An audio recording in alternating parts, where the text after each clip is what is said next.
Ese mediodía del viernes 15 de agosto de 2003 transcurría con normalidad en la capital entrerriana. Era un día de sol y las aguas algo se habían empezado a calmar a partir del nuevo gobierno nacional encabezado por Néstor Kirchner, asumido 3 meses antes. Le quedaban las semanas finales de gestión al radical Sergio Montiel, después de esquivar el pedido de juicio político a través de una burda maniobra en la Cámara de Diputados de la provincia, donde aún había demasiada ebullición, una profunda división y peleas que marcarían para siempre a muchos de los legisladores. Eran no más de las 11:30 cuando calle Corrientes, casi en la intersección de Rosario de Tala, enmudeció por un tiroteo entre una banda de asaltantes y un grupo de policías que querían detenerlos, cuando trataron de interceptar a un funcionario que había salido de un banco con 400.000 pesos de esa época. El objetivo era un maletín que llevaba el tesorero de la Cámara de Diputados de Entre Ríos, Arnaldo Abramor. El tesorero iba en un automóvil Seat rojo junto con un empleado y 2 policías que lo custodiaban. Recién salía de la casa central del nuevo Banco de Entre Ríos y se dirigía a la legislatura para pagar los sueldos del personal. Pero a 400 metros de la sede bancaria, el hombre escuchó que algo raro estaba pasando. Yo estaba cortando el pelo, estaba de espalda, le estaba cortando al cliente y me doy vuelta así, me pareció ver tiro y agarro y le digo al cliente, escóndase, don, no sé qué problema hay afuera. Entonces yo agarro, me tiro, me voy para el pasillo ese que está ahí, la entradita, la puerta esa. Y él se había puesto acá, justamente acá. No se escondió y miraba así, falleció ese hombre. Miraba así y yo miraba, pero por los vidrios nada más. Sí, ahí afuera, ahí fue el episodio. Y eso duró 2 minutos. Y me dice, bueno, vení, dice, terminame el corte. Bueno, se sienta, le termino el corte y ahí me empezó a contar él. ¿Y por qué él lo vio? Yo no alcancé a ver lo que pasó. Yo vi ¿Te escuchó? Giro, sí, porque acá no se escucha, ves de afuera ahora. Y le digo, escóndase porque hay problemas afuera. Entonces yo me voy a la puerta, ahí hay un cuartito. Y él, en vez de esconderse, se vino acá a mirar. Bueno, ese día mi papá había salido con mi nene a la vereda. Mi nene tenía 2 años y bueno, para distraerlo un poco lo había sacado. Mi mamá estaba adentro haciendo las cosas de la casa, yo estaba en Rosario, porque yo estaba estudiando allá en Rosario. Y bueno, mi papá me comentó que sintió los disparos, los tiros, qué sé yo, y bueno, que rápidamente se metió con mi nene para adentro. Lo otro que me comentó mi papá, que bueno, que ya no está entre nosotros, así que no te puedo decir mucho más, es que como que los disparos no eran tan llamativos, digamos, tan estrondosos, o sea que él pensaba que las armas tenían algún tipo de silenciador o algo por el estilo, porque fueron muchos tiros, pero no fue tanto el ruido que se sintió, digamos, de balas, porque hubo otros ruidos. Sí, porque después yo salí afuera. Después que yo le corté el pelo, que él me terminó de contar lo que estaba pasando. Y primero que había un muerto por acá, en Corrientes, antes de llegar a Colón. A los 2 minutos, el muerto parece que se había ido por calle Colón, que ahí cayó el muerto, así que no sé. Lo que supe es que una persona había quedado gravemente herida, una persona que no tenía nada que ver con lo acontecido, que había quedado cuadripléjico. Bueno, supe también que era un robo, digamos, o sea que fue una emboscada. Pero bueno, ahora me estoy enterando por vos que era de un contador, o sea, básicamente no me acordaba mucho de qué era lo que había pasado. digamos, en el barrio la gente se fue renovando mucho, o sea, los vecinos que estaban en ese momento por ahí ya no están o ya no están viviendo acá, se han ido. Entonces hay pocos que recuerdan, digamos, lo que pasó en ese momento. Yo justo en ese momento no estaba en la peluquería. Cuando llego ya estaba la policía que no nos dejaba pasar. Le comento que trabajo justo enfrente donde fue el tiroteo y ahí me dejaron pasar. Y bueno, se veía acá por el pasillo, había entrado esta persona con el maletín y lo tenían ahí, estaba la policía, estaba con gente como que lo estaba calmando. Y el auto estaba con los vidrios rotos, se veían muchas vainas de pistola, o sea, de vainas chiquitas, así que ha sido de arma chica. Y nada más, después muchísima gente, todos hablaban. Fue el comentario de que unos policías le habían tiroteado acá justo cuando estaba en el asalto y que uno estaba herido de los ladrones, que era una camioneta, no sé si era una Kangoo, unos vehículos de eso, algo parecido. Y salieron y fue toda una persecución, pero después acá justo la persona que salieron, los dos de adelante, que habían salido del vehículo que había sido tiroteado, estaban acá en el pasillo pegado a la peluquería, que es donde lo estaban atendiendo o tranquilizándolo, digamos, de toda la balacera que fue. Yo vine acá por Uruguay, por La Paz, y cuando quise doblar para Corrientes estaba moto en la esquina parado, mucha policía, o sea, de golpe había mucha policía calmando. Te digo, fue justo un horario de, no sé si fue cerca del fin de semana, jueves o viernes, y un horario que había movimiento de gente. El del maletín, sí. Bueno, porque ellos estaban, cuando yo llego, ellos estaban acá en el pasillo, en el pasillito acá que tenemos entre las dos propiedades, hay un pasillo comunitario, estaban ahí estaba la policía, estaba como gente calmándolo porque se había metido ahí adentro.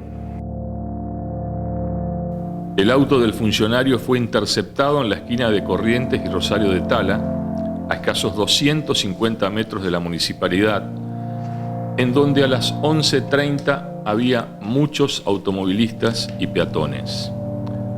Una camioneta Renault Kangoo frenó delante del SEAT y de ella bajaron al menos 3 personas armadas y con pasamontañas. Los ladrones se acercaron al auto del tesorero y comenzaron a disparar con itacas y pistolas 11-25. Los vidrios del auto se rompieron de inmediato y Abramor solo atinó a tirar el maletín. Los 2 custodios que iban con el tesorero también comenzaron a disparar y a ellos se sumaron un policía que pasaba por el lugar en un colectivo y otro que patrullaba la zona en una moto. Fue entonces que Omar Mosqueda, de 25 años, empleado municipal, pasó por el lugar caminando. Uno de los balazos le dio en la espalda y el joven cayó en la calle herido de gravedad. La tragedia pudo haber sido peor. Por esa zona siempre caminan cientos de alumnos de la Escuela Normal, la más antigua de Paraná, y ubicada solo a 3 cuadras de donde fue el tiroteo. Fue una situación dramática esa. Eran momentos muy difíciles. Nosotros veníamos de la crisis de septiembre del 2001, donde se emitieron los bonos federales, de la crisis de diciembre de 2001, de todo un año 2002 con una tensión social enorme y con un conflicto entre el Poder Legislativo, en particular la Cámara de Diputados, con el Poder Ejecutivo.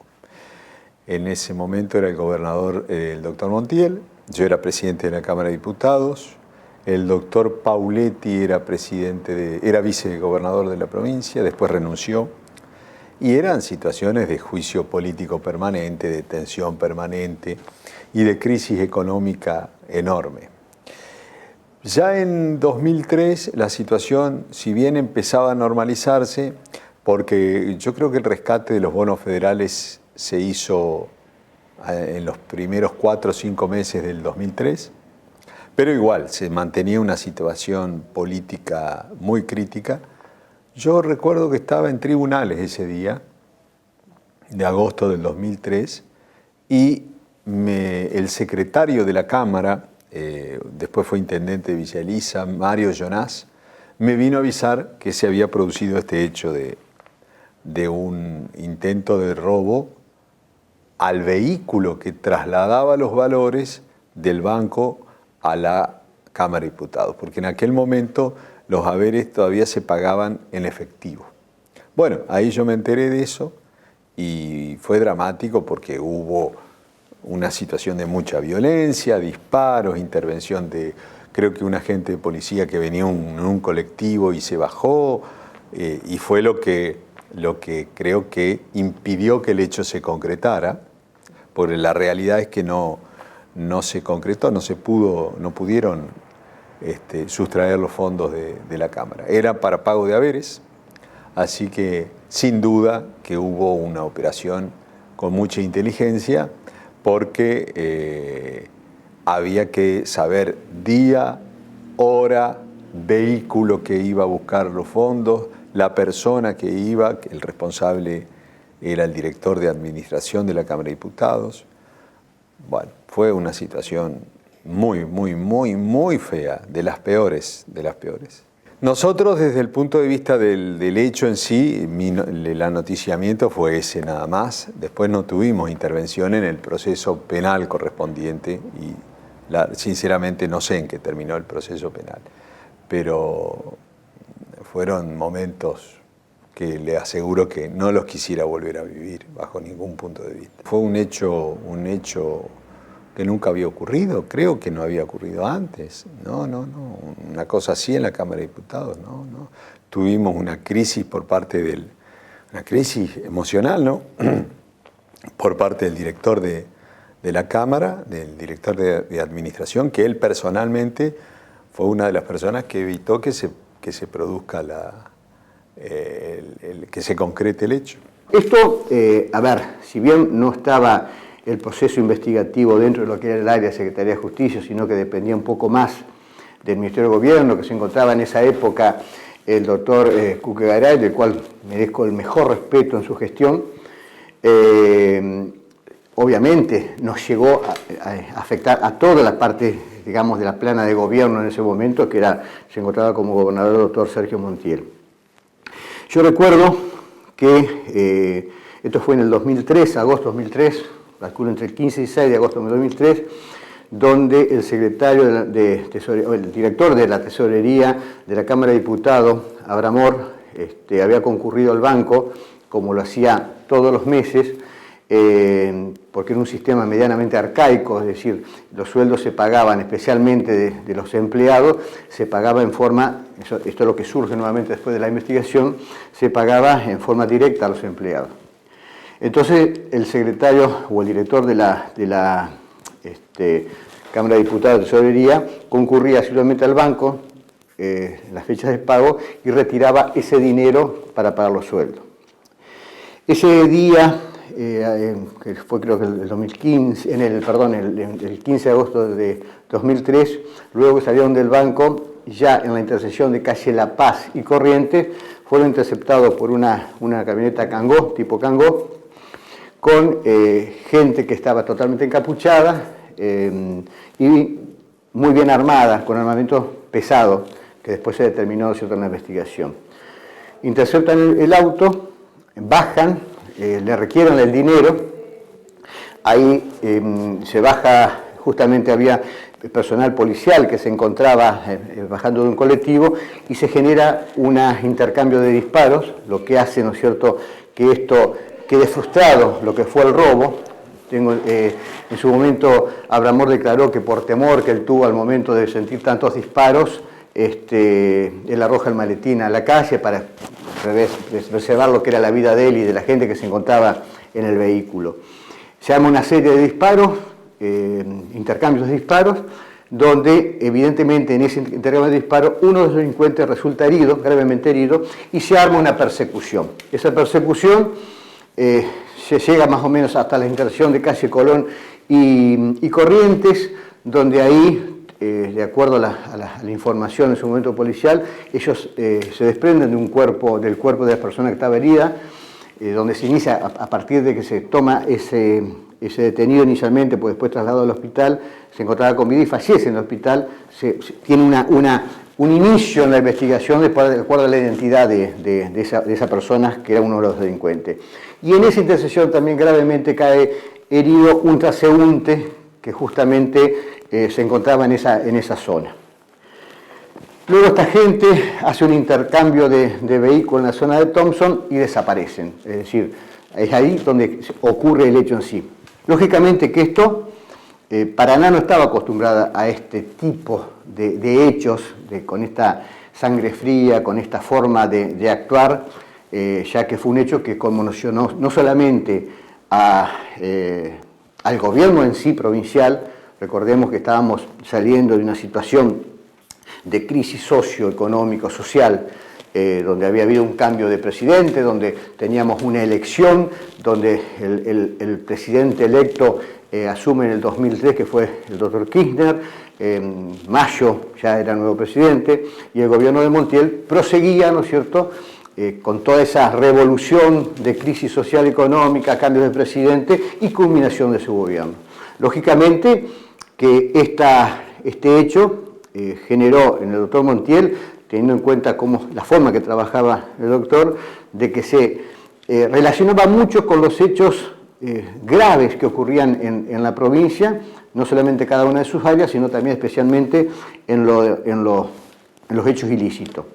Recuerdo que esta investigación generaba una continua reuniones de gabinetes ampliados respecto a la investigación que se estaba dando, porque era como que era un golpe tan grande a la ciudad, a la provincia, ¿no es cierto?, con que de alguna manera esta forma de delinquir afectaba a nuestra sociedad, que todos los días a las 7 de la mañana Montiel se reunía con el jefe de policía, que en esa época era el comisario general Brasesco, oriundo de la ciudad de Victoria, donde le pasaban los partes de información diarios, no solamente a las 7 de la mañana, sino a culminación del día.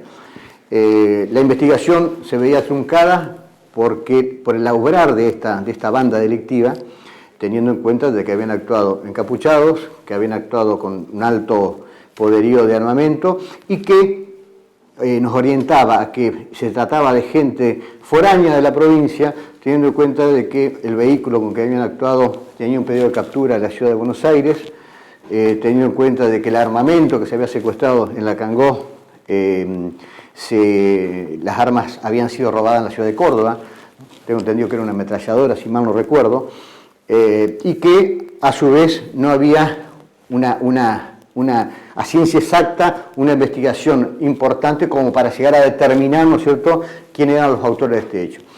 De la persona fallecida se determinó que era un delincuente con un prontuario muy importante, que era de la ciudad de Santa Fe, y que, vuelvo a repetir, digamos, los antecedentes ameritaban una alarma en el sentido de que se trataba de una persona que supuestamente había estado presa, que tenía grandes hechos y muchos hechos de alta violencia por robos a mano armada de la ciudad de Santa Fe, etcétera, etcétera. Esta causa, esta investigación cae en el juzgado de instrucción número 3, que estaba a cargo del doctor Toloy, y luego lo prosigue, cuando el doctor se jubila, creo que lo prosigue Maldonado. Bueno, en esa época, año 2003, recuerdo ahora por haber ubicado la fecha, en agosto del 2013, yo trabajaba en la División de Homicidios de la Dirección de Investigaciones de la Policía de Entre Ríos. En esa época, el suboficial de guardia nos alerta de que estaban pidiendo apoyo en zona de calle Corrientes y Victoria por un posible intento de asalto y que habría personas heridas. Acudimos al lugar, había personal de Comando Eléctrico, personal de Comisaría Segunda, si mal no recuerdo, y mucha gente alrededor, un vehículo. Ese vehículo, al momento de ser realizada la inspección judicial, se encontró armas de fuego, celulares, casquillos de armas de fuego, y tomamos conocimiento en el lugar de que hubo un intento de asalto a una entidad del gobierno, creo que era Tesorería de la Gobernación o de la Cámara de Diputados. Trataron de sustraerle un monto bastante significativo de dinero porque era para pagar sueldos de los empleados judiciales, de los empleados de Casa de Gobierno. A todo eso, el momento fue muy rápido, muy elocuente todo lo que sucedió porque se dio una persecución policial, tal vez pocas veces vista en Paraná, una persecución policial donde intervino un policía que se baja de un colectivo al ver que un vehículo que después dimos que era una Kangoo, color roja o bordó, con 4 personas de sexo masculino que intentaron sustraer supuestamente un maletín que llevaban dentro del vehículo, que era un Seat Córdoba, en donde iba el contador de la gobernación y 2 policías, un policía oficial de chofer, que era un comisario que estaba afectado a la Cámara de Diputados, si mal no recuerdo, y un policía que trabajaba en la división logística y que iba en la parte de atrás, acompañando y de custodia. Cuando se produce el intento de asalto, rompen el vidrio del conductor, le dan la orden de que le entreguen el dinero o el maletín, no recuerdo cómo fue la declaración de ese entonces, porque hace tanto tiempo que no, ya pasaron cerca de 20 años. Y se produjo un disparo, aparentemente le disparan al chofer, al que conducía el vehículo. No hubo lesionado por parte del personal policial, pero hubo un intercambio de disparos, se da con el policía, si mal no recuerdo, que iba en la parte de atrás del vehículo, que respondió, y también un policía que baja de un colectivo que ve que esta situación y también empieza a disparar con su arma contra los delincuentes. Ahí comienza una persecución, se da el aviso, personal de la motorizada, del Comando de Radioeléctrico, comienza a perseguir este vehículo que se irradia a nivel policial a todas las dependencias. También un vehículo, recuerdo, que era de la Dirección Operaciones y Seguridad, donde iba su director, y bueno, iban tratando de interceptarlo y la Kangoo, a una marcha muy acelerada, disparando contra ellos, contra el personal policial. Fue un intercambio de disparos muy grande. Y tomamos conocimiento en ese momento, ¿no es cierto?, cuando se hacen las inspecciones en el lugar, de que había 2 personas heridas que fueron hospitalizadas. Una de ellas perdió la vida, que sería una persona oriunda de Alto Verde, creo que el apellido era Ábalos. Y había otro joven de Paraná que no tenía nada que ver con el hecho, pero una bala tengo entendido, de acuerdo a las pericias de estos delincuentes, le dio y quedó con unas lesiones gravísimas. Ábalos era integrante de la banda de Santa Fe. Con el tiempo tuvimos toda la información pertinente de él. Primeramente, cuando cae al hospital, totalmente indocumentado, ya llega sin vida, tengo entendido. Y bueno, de acuerdo a todos los informes que se hicieron rápidamente en el lugar, se pudo determinar de quién se trataba. Integraba a una banda de conocidos delincuentes de la vecina ciudad de Santa Fe. Ábalos fue arrojado intempestivamente de la Kangoo para seguir dándose la fuga los otros 3 delincuentes que estaban dentro del vehículo. Ábalos, si mal no recuerdo, se secuestró una pistola de grueso calibre, un teléfono celular y alguna otra documentación, y creo que tenía también dólares. En el tiroteo con la policía también resultó herido uno de los ladrones, pero igual sus compañeros de banda lo subieron a un auto y lo sacaron de la zona. Sin embargo, pronto se desprendieron de él y lo tiraron a la calle. El asaltante había recibido un disparo en la espalda, pese a que llevaba un chaleco antibalas. Fue trasladado al Hospital San Martín, donde murió pasado el mediodía de esa jornada de agosto. Los que iban en la camioneta lograron escaparse y abandonaron el vehículo en calle Pablo Llorens al 2800, en el barrio Thompson, cercano al túnel subfluvial. Por la forma en que se movieron los ladrones, Fuentes policiales atribuyeron el hecho a personas con experiencia. Estaba claro que tenían relación con una estructura policial y un importante apoyo logístico con filtración de información en diferentes lugares para saber datos que solamente manejaban unos pocos. A mí me parece que yo estaba en mi despacho. Yo no recuerdo bien si fue cerca del mediodía, tal vez, no me acuerdo con certeza, pero me parece que estaba en mi despacho y que alguien, bueno, no sé si era la presidencia de la Cámara, alguno de los asistentes del presidente que estábamos ahí cerca del despacho, vinieron con las noticias, bueno, de que había sucedido eso. Y bueno, lo que se comentó ahí es que, bueno, el auto de la Cámara, la propiedad de la Cámara, que había ido a buscar dinero para pagar lo que sería la parte de los contratos de obra, de la gente que trabajaba con los legisladores, sobre todo, porque la mayoría de los empleados de planta permanente, funcionarios y demás, ya se había establecido que el cobro por débito, ¿no es cierto?, por la tarjeta de ingreso, pero todavía quedaba esa parte sin hacer de lo que eran los contratos, entonces se iba a buscar el dinero para los contratos, por lo cual Abraham Moore, que era el director del servicio administrativo contable, se encargaba de ese trámite y bueno, y después se pagaba directamente en la oficina contable de la Cámara.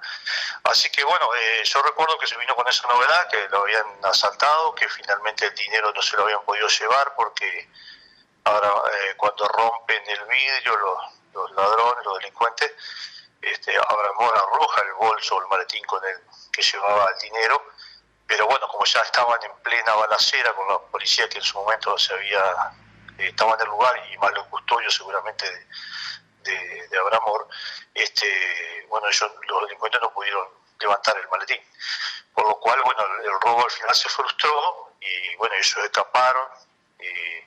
Entiendo que uno de los ladrones después falleció, digamos, que había sido baleado en el tiroteo, y que una persona también que circunstancialmente que andaba por la zona, también fue alcanzada por un disparo y había tenido también un problema grave que no supe después qué fue lo que pasó con esa persona, no recuerdo ahora. No recuerdo bien, pero bueno, entiendo que el presidente de la Cámara en ese momento era el doctor Julio Rodríguez Signes. Bueno, él inmediatamente yo lo puse en conocimiento seguramente, o alguno de los asistentes, y bueno, lo que se tomó intervención fue la justicia rápidamente, con la cual quedó a cargo de la investigación del caso. Yo, si bien era secretario de la Cámara, al no ser profesional abogado, sino que más que nada tenía mis antecedentes ahí, en haber trabajado varios años en la parte más bien administrativa, llevaba todo lo que era la tramitación del proyecto y demás, pero bueno, la parte legal, fundamentalmente había siempre asesores legales que, bueno, seguramente habrán asesorado qué hacer en ese momento. Y bueno, el propio Rodríguez Signes, obviamente que él es profesional del derecho, ¿no es cierto? Pero bueno, yo creo que se dejó todo en manos de la justicia y si eventualmente hubiese habido algún indicio de que alguno podría estar involucrado, se hubiese hecho algún tipo de investigación interna, pero creo que eso finalmente no fue para ese lado de la investigación, digamos. Obviamente que cuando se produce la persecución, se movilizó toda la policía y dejan abandonada este vehículo, lo dejan abandonado en la zona del Thompson, zona de calle Pablo Loren, creo que era, si mal no recuerdo la numeración, no la tengo presente, pero era en cercanías al Thompson. Y bueno, sé que hubo varios vehículos con roturas producto de la balacera, hubo armas encontradas, creo que hasta ametralladoras llevaban, tenían cargadores, armas largas, escopetas, teléfonos celulares. La Cangú aparece en esa zona y se procedió obviamente al secuestro preventivo, se procedió a hacer una nueva investigación judicial en el lugar, a hacer un acta de recorrido, a citar a cuanta persona supiera referente al hecho y obviamente darle intervención al momento al juez de turno. el quien se le puso en conocimiento, y creo, porque una persona fallecida por la circunstancia del hecho, que el expediente se lo derivó al juez en turno dentro de las 48 horas. Otra cosa que recuerdo, que se toma conocimiento de que estas personas se habrían dado la fuga en un Fiat Uno y de color blanco, en virtud de las informaciones que se pudieron recabar en forma, como ya te digo, muy rápida. Se hizo un allanamiento en zona de Almirante Brown, de calle Almirante Brown de esta ciudad. Se secuestró un vehículo de esas características, se le dio intervención a personal de la Dirección Criminalística, se lo rastrilló íntegramente, se buscaron algún elemento que estuviera relacionado a la causa o indiciario. Si mal no recuerdo, creo que había casquillos y algunos rastros. Después, referente a ese tema, te quería aclarar el detalle, cómo prosiguió la causa una vez que estaba a nivel judicial, ya eso quedó en manos del juez interviniente. Otra cosa que afectaba enormemente era el sistema investigativo respecto de lo que es hoy un sistema nuevo, donde las causas son impulsadas a través de los fiscales, con una participación directa de los fiscales, con un cuerpo de investigativo acompañado de la policía, y otra cosa lo que era el sistema del Código de Procedimiento Penal de la provincia en el 2003, que era el sistema viejo, donde hay un juez de instrucción y quien realiza es mucho más lenta, mucho más arcaica, las investigaciones, ¿no es cierto?, no tienen las eficiencias que tienen ahora. Pese a que estaba abocada la policía, la parte investigativa de robos y hurto, a cargo del jefe de operación de la provincia, por orden del doctor Montiel, abocados a, de alguna manera, llegar a la verdad de lo que había ocurrido con este hecho. Esto, desde un punto de vista, como abogado penalista que soy, se cae más duro. O sea, no puede existir que vengan a pegar un golpe porque sí nomás y se encontraron con que había un maletín con 400.000 pesos. No, esto evidentemente, y tratándose de una banda, podremos llamarla profesional del delito, tenemos que tener en cuenta de que acabó una investigación previa, hubo gente, evidentemente, de la ciudad conectada. Es más, las investigaciones no solamente ocurrieron de lo que era el hecho en sí, sino también se investigaron una cadena de responsabilidades de investigaciones, ¿no es cierto?, respecto de la data que podría haber venido del banco o podría haber venido de cuestiones internas. Todo eso se investiga en un delito. Lamentablemente, no lamentablemente, yo digo, lo que ocurrió, que nosotros ya estábamos en el mes de agosto y ya teníamos que entrar al gobierno, era que daban pocos meses luego hubo un cambio de gobierno y la investigación quedó netamente en la justicia, ¿no es cierto?, a cargo del doctor Toloy. Pero que no quede duda de que esto hubo de alguna manera una inteligencia previa, que hubo la conexión de Paraná, que hubo una investigación respecto a la cadena de responsabilidades donde se podía haber salido la información. Eso no tengo duda, como funcionario que fui y como abogado penalista. Lo que pasa que, si bien nosotros como funcionario se aportaba, no como funcionario, sino desde el punto de vista del Ministerio de Gobierno, como así también por orden del doctor Montiel, es una investigación que depende mucho del juez de instrucción. Es decir, toda esa información que inicialmente, imagínense ustedes que de toda investigación, por lo general se mantiene un cierto secreto o una cierta información que se maneja desde el juzgado respecto de no entorpecer la investigación de la causa. El empleado municipal Mosqueda trabajaba en la Secretaría de Turismo de la Municipalidad de Paraná y al salir a llevar un encargo a una imprenta de calle Colón y Corrientes, fue herido en el hombro derecho, lo que le causó graves daños en la médula espinal. El trayecto que recorrió la bala dentro de su cuerpo le perforó el pulmón derecho, la médula espinal, el intestino grueso y delgado, luego subió y le dañó la séptima y octava dorsal. En ese lugar quedó alojado el calibre 9 milímetros, que luego fue extraído. Como consecuencia, Mosqueda quedó en una silla de ruedas de por vida.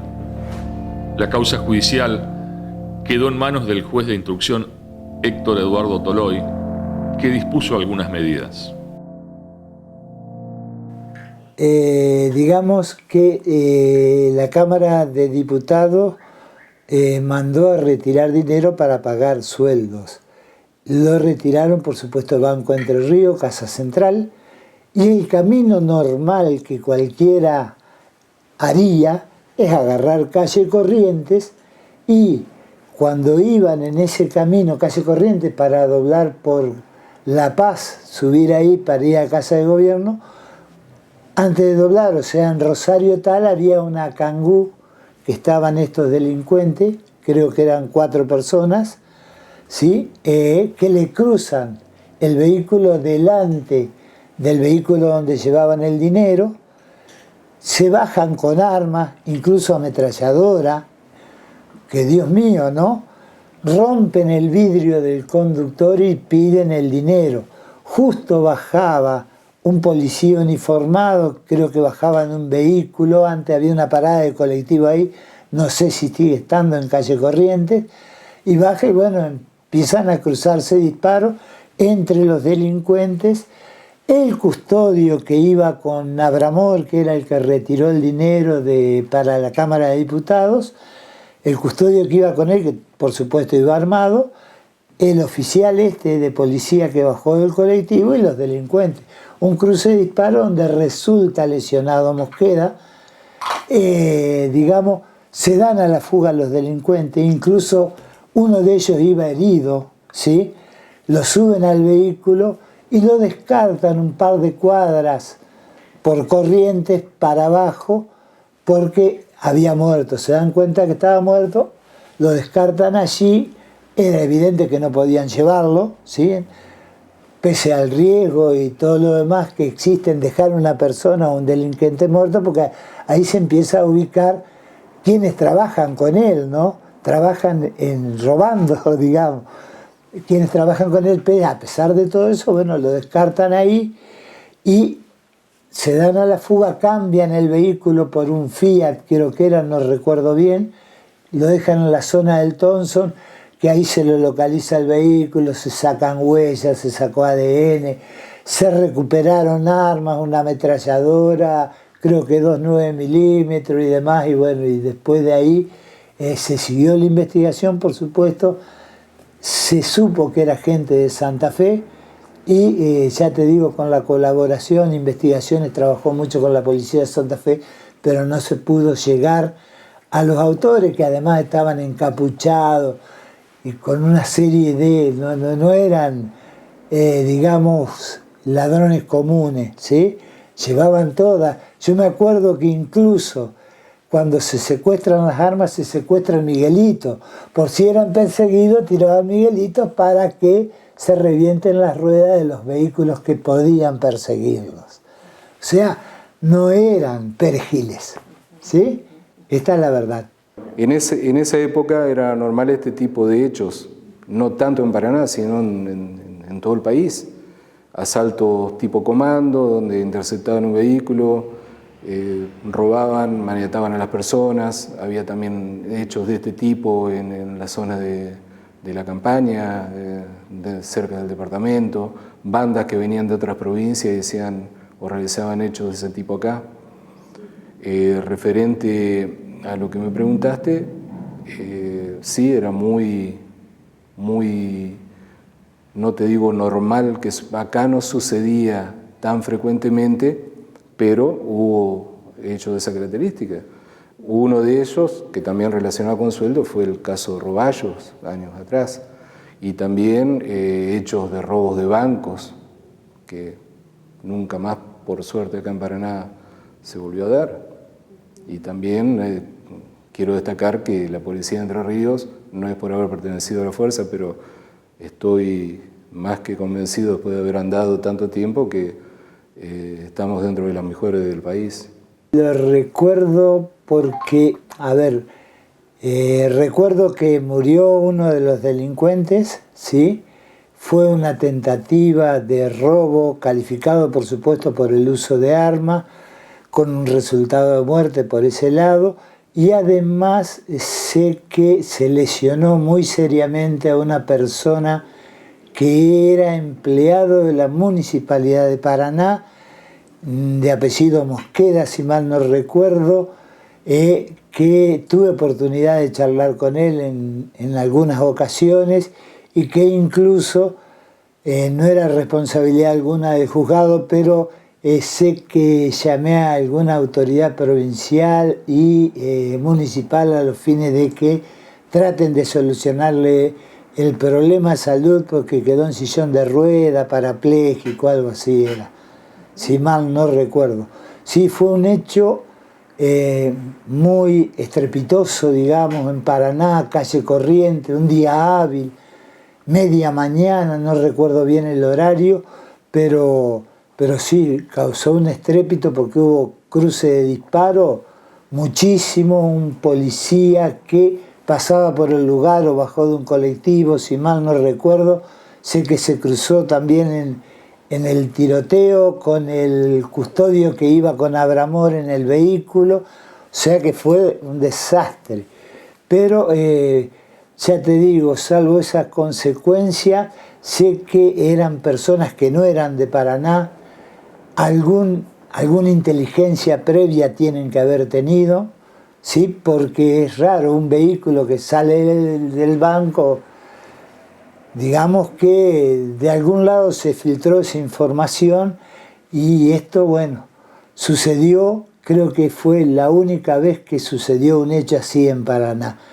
La investigación fue buena, muy buena te diría yo, que no porque haya estado yo simplemente dirijo la investigación, o mejor dicho, dirigía la investigación cuando era juez de instrucción, pero quienes investigaban son los que están capacitados para hacerlo. No yo, por supuesto, que era un juez de instrucción. Y sé que hubo personas detenidas, pero no se pudo conseguir un cúmulo de pruebas suficiente como para desvirtuar sinceramente digamos, el estado de inocencia que todos tenemos por la Constitución Nacional. Recuerdo que se secuestró del vehículo Kangoo una ametralladora, algunas armas calibre, yo no me acuerdo si 9 milímetros, creo que 9 milímetros, 2 por lo menos, y aparte capucha, se secuestraron una serie de cosas, se trabajó mucho con ADN, que por ahí demora 2 o 3, me imagino que en el 2004 trabajábamos, no teníamos el servicio de genética forense en el Superior Tribunal y lo hacíamos a través de Daniel Corach en la UBA, en la Universidad de Buenos Aires. Daniel Corach, que era muy buen bioquímico, especializado, un hombre que vivía viajando por el mundo y haciendo congresos y obtenía resultados de ADN de lo que vos encontraras, pero él de alguna forma él sacaba el ADN, tenía secuenciador automático, a pesar de eso sí demoraban 2 o 3 meses cada uno de los estudios que uno tiene, porque a ver, yo obtengo ADN del vehículo, ¿sí? Tengo un patrón genético, pero tengo que tener con quién compararlo. Si no tenés con quién comparar, te queda ahí el ADN. Se hicieron comparaciones, se trabajó con la policía de Santa Fe también, no yo, sino la policía que investigaba el hecho, y bueno, pero llegamos hasta donde pudimos llegar. Felizmente no pudieron concretar el robo, y creo que después de ese hecho no hubo ningún otro similar, al menos que conozca hasta el día de hoy en Paraná. En la investigación judicial, cuando se revisaron los automóviles de quienes participaron en el intento de asalto, se encontraron varias armas de guerra y por lo menos 2 celulares.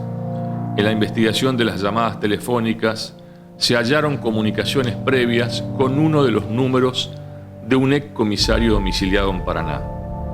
Y una persona declaró en el expediente que en días previos al hecho hubo 2 celulares con prefijo de Paraná que se los había vendido otro excomisario vinculado a diferentes hechos delictivos entre la década del 80 y los 90. Estaba claro que hubo una banda de policías que hizo la apoyatura logística en Paraná para que el intento de asalto no tuviera errores, pero en los hechos fueron demasiados y con un alto costo.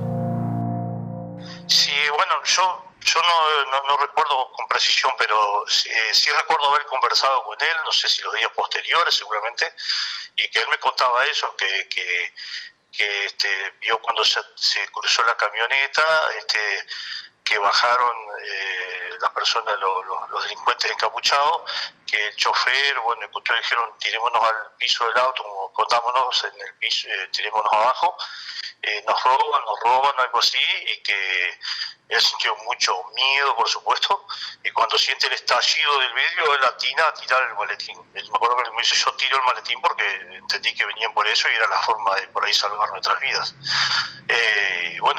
Quedó, por supuesto, conmocionado, con mucho miedo de la situación, y eso es lo que recuerdo que me contó luego de esa situación. Y sí, seguramente, yo no lo recuerdo demasiado, ya te digo, porque por ahí seguramente los que entendían más de la situación, llamémosle legal, de cómo proceder en esos casos, habrán tenido la reunión con el presidente y habrán definido qué hacer.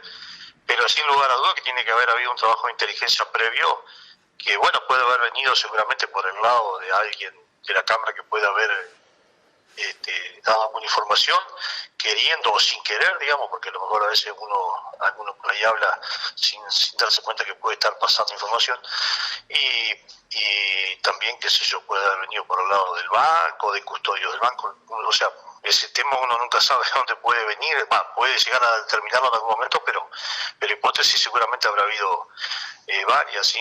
Sí, después yo, por ahí haciendo un poco de memoria ahora, recuerdo que sí, que se hablaba que era gente de Santa Fe, y bueno, habrán estudiado seguramente, como te decía, todos los que eran contratados de la Cámara que estaban afectados a los legisladores, bueno, sabían que cobraban determinado día y que lo hacían en efectivo, bueno, por algún lado siempre habrán empezado la investigación y habrán tenido el resultado, que ellos sabían bien qué días iba a ser y de qué manera, ¿no es cierto?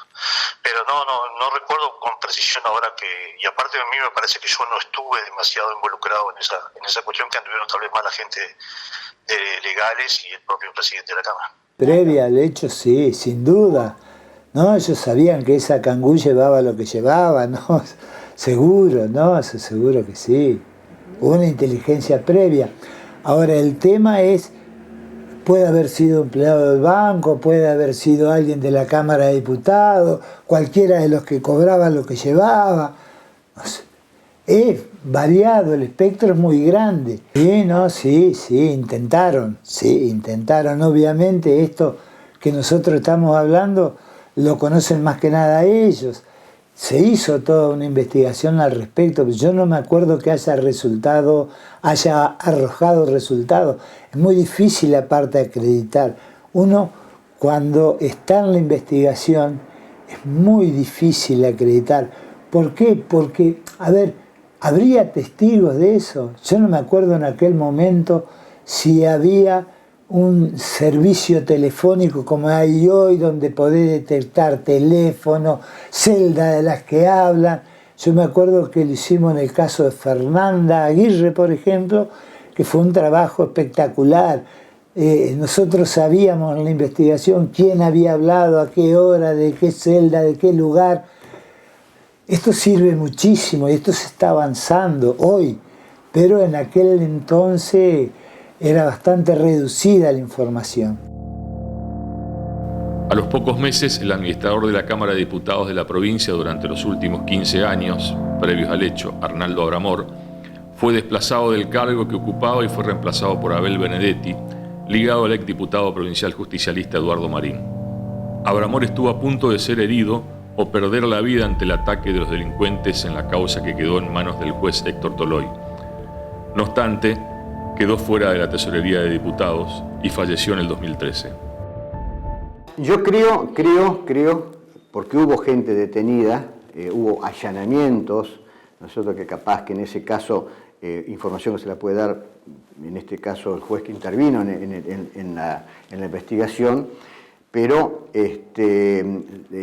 sé que hubo muchos allanamientos en su momento, hubo una detención de una persona que luego a lo largo, creo que en el 2005 o el 2006 fue detenida, donde se esperaba que de esa investigación surgieran nuevas líneas investigativas y poder llegar a esta gente, pero luego tengo entendido que en el 2008-2009 quedó sobreseída por falta de elementos que lo pudieran llegar a imputar y llegar a arribar, ¿no es cierto?, a una condena favorable para esta persona. No solamente en la ciudad de Paraná, con hechos anteriores, sino en localidades del interior de la provincia, que se determinaba que había gentes que eran, vuelvo a repetir, foráneos de esta provincia, que estaban actuando con asaltos a financieras, bancos, escribanías, que manejaban ciertos determinados datos.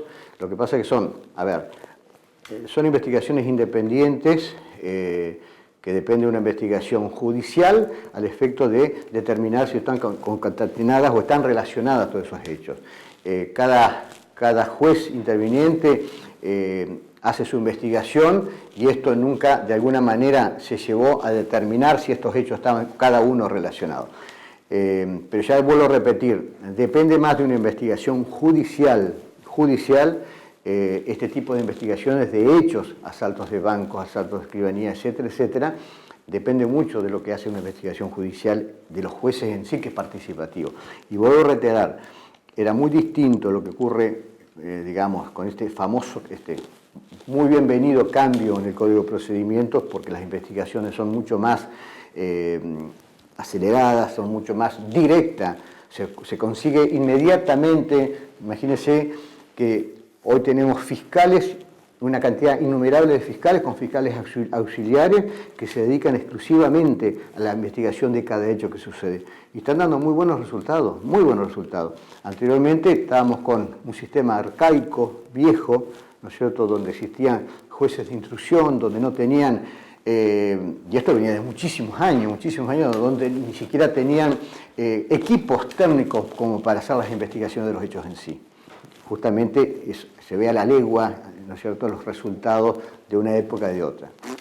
Bueno, yo creo que tal vez no se manejaron bien con toda la inteligencia que es común ver este tipo de operaciones en ese tipo de bandas, o superbandas, como le llamaban en esa época. Creería que un atraco en zona céntrica puede ser bueno, pero también mucha gente, el tráfico lo va a demorar, tiene sus inconvenientes, no sé, bueno, pero eso ya escapa al razonamiento policial. Nosotros actuamos en base a la información que se tenía al momento. No mucho. ¿Te imaginás? Yo fui 15 años juez de instrucción, sin perjuicio de que es un hecho muy importante en ese momento. El juez de instrucción está en esa causa y en muchas más, simultáneamente. No es que está solo enfocado en esa investigación, ¿se entiende? Por ahí hay detalles de la investigación que a lo mejor, como no arrojaron resultados, ni los conocés. Y si arrojaron resultados, sin duda yo debo haber ordenado algo al respecto, algún allanamiento, alguna detención. Puede haberse ordenado en el expediente. Creo recordar que sí estuve detenido una persona que era de calle Racedo, Boulevard Racedo. Sin duda sí, se lo detuvo, pero digamos, no hubo más pruebas que a lo mejor esos llamados que no hacían referencia a ese hecho. Entonces, digamos, el principio de inocencia que yo siempre respeté a rajatabla, ya te digo, tuve 1000 discusiones, a veces con la investigación por este tema, en los mejores términos, pero yo decía, sí, estoy de acuerdo con vos, tuvo que ver, pero tráeme pruebas, porque si no, no tuvo que ver.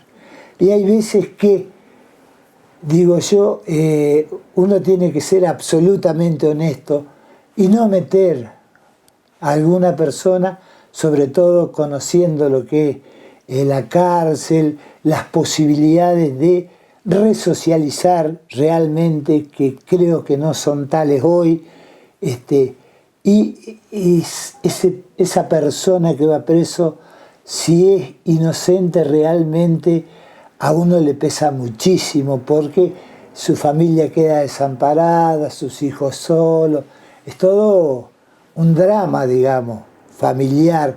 Entonces hay que tratar de evitar eso, y sí, Cuando uno tiene pruebas, sí, sin duda que sí. Aplicar la ley. El hecho que tanto conmovió a la comunidad paranaense no tuvo condenados. Hubo un plan de asalto, una banda con conexiones en Paraná que nunca se pudo determinar de modo fehaciente, un muerto, heridos y una víctima como el empleado municipal Mosqueda, a quien el episodio le arruinó la vida para siempre. Toloy se jubiló y la justicia jamás avanzó en la investigación. Fue un hecho más que quedó impune, como tantos otros.